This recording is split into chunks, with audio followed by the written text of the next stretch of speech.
Hello प्यारे दोस्तों, welcome to our channel again. तो आज के इस वीडियो में हम बात करने वाले हैं आज़ादी के बारे में। हमारे देश में सभी नागरिकों को ये आज़ादी है कि आप किसी भी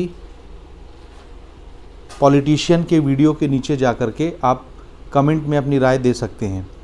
ट्विटर में जो भी आपके विचारधाराएं हैं उसको एक्सप्रेस कर सकते हैं। इंस्टाग्राम में पोस्ट के माध्यम से, रील्स के माध्यम से आपकी जो भी विचारधाराएं हैं, जो भी आप सोचते हैं, चाहे पॉलिटिशियन के प्रति हो, देश के प्रति हो या किसी दूसरे व्यक्ति के प्रति हो, आप अपनी भावनाओं को एक्सप्रेस कर सकते हैं। यहाँ हमको पूरी तरह से आज़ादी है। कभी हम ये देखते हैं हमारे समाज में ऐसे बहुत सारे लोग हैं जो सरकार के ऊपर तंज कसते हैं, जिसके जी में जो आता है वो सरकार को वो कह देता है और बड़े मज़े से अपने घर में वो रहता है।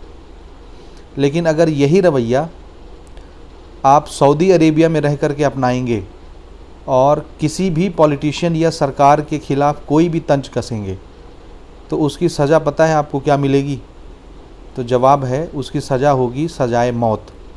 जी हाँ, बिल्कुल ठीक सुन रहे हैं आप, क्योंकि हाल ही में अभी एक रिटायर्ड टीचर जिनकी उम्र लगभग 54 साल की है और सऊदी अरेबिया के रहने वाले हैं, उन्होंने वहाँ की गवर्नमेंट के कुछ नीतियों के ख़िलाफ़ सिर्फ ट्विटर पर जा कर के आलोचना व्यक्त की है या सरकार के ख़िलाफ़ कोई बातें कही जो उनके विचार में थी।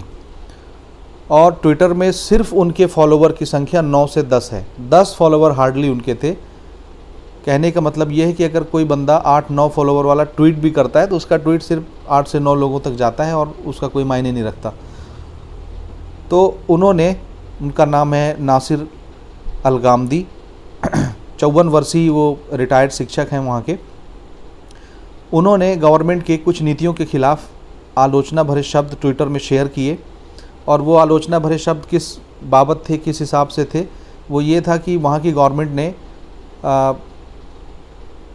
इस्लाम धर्म के प्रवक्ता कहेंगे, ठीक है, उनको किसी जुर्म में अंदर कर दिया था। ये इतनी सख्त कानून वहाँ पर चल रही है कि गवर्नमेंट के ख़िलाफ़ चाहे धर्म गुरु बयान दे, चाहे कोई पॉलिटिशियन बयान दे या कोई आम आदमी बयान दे, सीधा उठा के जेल में डाल देते हैं और सजाए मौत दे देते हैं।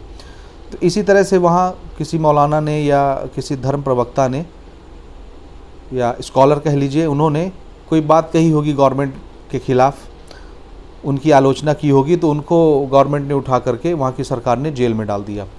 तो उनके फेवर में वो जो स्कॉलर हैं, इस्लामिक स्कॉलर, उनके फेवर में ये जो रिटायर्ड टीचर हैं नासिर अलगामदी, उन्होंने कोई बयान जारी किया होगा, सरकार की आलोचना की होगी और सिर्फ 8-9 फॉलोवर उनके ट्विटर में थे। इसके बावजूद गवर्नमेंट ने उनको गिरफ़्तार किया और पिछले कुछ दिनों पहले उन्हें सजाए मौत दे दी गई। इतना सख्त कानून है। इस सब के होने के बाद बहुत सी एजेंसियां जो मानव अधिकार से रिलेटेड काम करती हैं, उन्होंने सऊदी गवर्नमेंट के ख़िलाफ़ अपनी नाराज़गी ज़ाहिर की और उनके इस फैसले की कड़ी निंदा की, आलोचना की और पूरे देश भर में इसकी चर्चा हो रही है। तो मैंने सोचा मैं आपके साथ इस न्यूज़ को शेयर करता हूँ कि आपको और हमको हमारे देश में कितनी आज़ादी है। हम जिसको जो चाहें वो कह सकते हैं, कमेंट कर सकते हैं, ट्वीट कर सकते हैं, गवर्नमेंट के ख़िलाफ़ बातें कर सकते हैं। हमारे यहाँ कोई धरपकड़ नहीं होता, किसी को जेल नहीं होती, किसी को सजाए मौत नहीं होती। लेकिन अगर आप सऊदी अरेबिया में हैं और आपने सरकार के ख़िलाफ़ एक छोटा सा जुमला भी कह दिया तो फिर आप सीधे जो है मौत के हकदार होंगे। आपको सीधे सजाए मौत दी जाएगी और फांसी पे लटकाया जाएगा। जी हाँ, तो हमारे जो दोस्त भाई इंडिया से वहाँ काम कर रहे हैं सऊदी अरेबिया में, तो उनको भी इस बात को मद्देनज़र रखना है कि जो भी करिए, लेकिन वहाँ के गवर्नमेंट के ख़िलाफ़ आपको कुछ कहना नहीं है। अगर आपने ऑफिशियली या सोशल मीडिया में कुछ भी बयानबाजी की तो उसका सिला यही होता है जो रिटायर्ड टीचर अलगामदी साहब का हुआ है। ठीक है, तो ये एक छोटी सी न्यूज़ थी जो मुझे आपके साथ साझा करनी थी। दूसरी इम्पॉर्टेंट बात ये है, इंटरनेशनल लेवल पर आज अपन बात कर रहे हैं इस वीडियो में। दूसरी खबर जो है वो अमेरिका से आ रही है। आपको पता है अमेरिका अपने आप को सबसे बड़ा सुपर पावर देश समझता है क्योंकि उसके पास परमाणु बम है, मिसाइल्स हैं। लेकिन आज के डेट में इंडिया के पास भी वो सारी चीज़ें हैं जो अमेरिका के पास हैं, लेकिन फिर भी अमेरिका अपने घमंड में, अपनी ताकत के नशे में चूर रहता है और आए दिन कोई ना कोई बवाल छोड़ता रहता है। लंबी लंबी फेंकता रहता है। तो अभी कुछ दिनों पहले ही मीडिया में अमेरिका के ही सिटीजन की तरफ से एक बयान जारी किया गया कि अमेरिका का ये दावा है कि हमारे पास एलियंस हैं। जी हाँ, बिल्कुल आप ठीक सुन रहे हैं, हमारे पास एलियंस हैं। और एलियंस जिसमें स्पेस क्राफ्ट में सफ़र करते हैं, जिसको हम लोग यूएफओ बोलते हैं, यूएफओ होने की भी पुष्टि अमेरिका कर रहा है। असल में हुआ ये है कि वहाँ के कुछ साइंटिस्ट और स्पेशल एजेंसी में काम करने वाले या खुफिया एजेंसी में काम करने वाले कुछ ऑफिसर्स ने ये दावा किया है, ये बात जो है वो मीडिया में लीक की है कि अमेरिका के पास यूएफओ भी है और एलियंस भी हैं।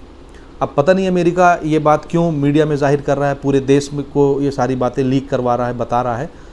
वो इसलिए क्योंकि अमेरिका का दावा ये है कि आज के डेट में हमारी दुनिया के ऊपर एलियंस जो हैं वो घूम रहे हैं और वो किसी भी पल कहीं पर भी हमला कर सकते हैं। हमला करने के पीछे ये मकसद भी हो सकता है कि अमेरिका खुद कहीं हमला कर दे और बहाना किसके ऊपर लगा दे, एलियंस के ऊपर, कि एलियंस ने हमला किया है।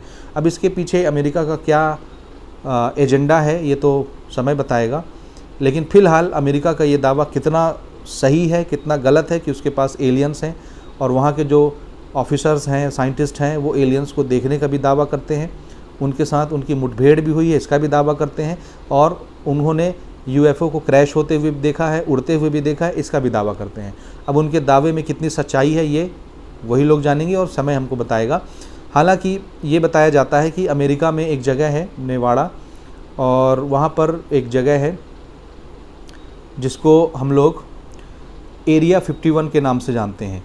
तो एरिया 51 की खासियत ये कि वहाँ किसी भी सामान्य नागरिक का जाना प्रतिबंधित है, कोई भी आदमी वहाँ नहीं जा सकता, वहाँ सिर्फ गवर्नमेंट की पहुँच है। और बोला ये जाता है, कहा यह जाता है कि वहीं पर एलियंस को कैद करके रखा गया, उन पर रिसर्च चल रहा है, उनके ऊपर स्टडी कर रही है अमेरिका, और उनके स्पेस क्राफ्ट जो हैं यूएफओ उनको भी वहाँ पर रखा गया है स्टडी पर्पज़ के लिए। तो इस न्यूज़ में इतना ही, मिलते हैं हम अपन किसी अगले वीडियो में किसी अगले अपडेट के साथ। तब तक के लिए बहुत बहुत थैंक यू।